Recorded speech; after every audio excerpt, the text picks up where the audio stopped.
বিসমিল্লাহির রহমানির রহিম। আসসালামু আলাইকুম ওয়া রাহমাতুল্লাহি ওয়া বারাকাতুহু। কেমন আছেন সবাই? আশা করি সবাই ভালো আছেন। আমিও আপনাদের দোয়া আল্লাহর রহমতে ভালো আছি। ওয়েলকাম ব্যাক টু মাই এই যে আমি শামিম যুক্তরাষ্ট্রের নিউ ইয়র্ক থেকে আপনাদের সবাইকে স্বাগত। এই মুহূর্তে আমি আছি নিউ ইয়র্ক সিটির মিড টাউনে by the Rockefeller Center, famous landmark Rockefeller Center, যেটা ক্রিসমাসের সময় সবসময় বিধি হয়। তো আমি আজকে আপনাদেরকে দেখাচ্ছি নিউ ইয়র্কের পুরা আমেরিকার যে 50টা স্টেটস আছে, এই স্টেটসের 50টা রাষ্ট্রের বিভিন্ন ধরনের পতাকা। এক একটা রাষ্ট্র কিন্তু ওদের নিজস্ব পতাকা আছে। তো এই যে দেখুন এখানে সবগুলা, এই যে এক এক করে দেখাচ্ছি। এখানে দেখুন, এই যে একেবারে রকফেলার সেন্টারের পাশেই কিন্তু এই সবগুলা এক একটা স্টেট, এক একটা পতাকা, এক একটা স্টেটস রিপ্রেজেন্ট করে।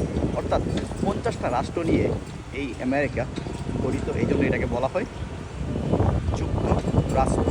অনেকগুলো রাষ্ট্র একসাথে যুক্তরাষ্ট্র। আর এই যে এইটা দেখতে পাচ্ছেন, এই ফ্ল্যাগটা হচ্ছে পুরো আমেরিকার সবগুলো রাষ্ট্রকে রিপ্রেজেন্ট করে। এই যে এটা হচ্ছে 50টা তারা। এই যে এটার মধ্যে 50টা তারা, এই 50টা তারা এক একটা স্টেটসকে রিপ্রেজেন্ট করে। এই তারাগুলো দেখুন, এক একটা রাষ্ট্রের এক একটা ফ্ল্যাগ। অনেক সুন্দর, অনেক সুন্দর, ভেরি নাইস, রাইট?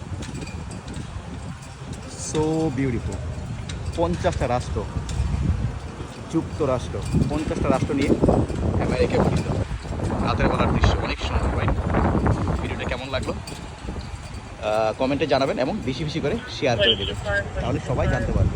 ভালো থাকবেন। আল্লাহ হাফিজ। আসসালামু আলাইকুম ওয়া রাহমাতুল্লাহি ওয়া বারাকাতুহু।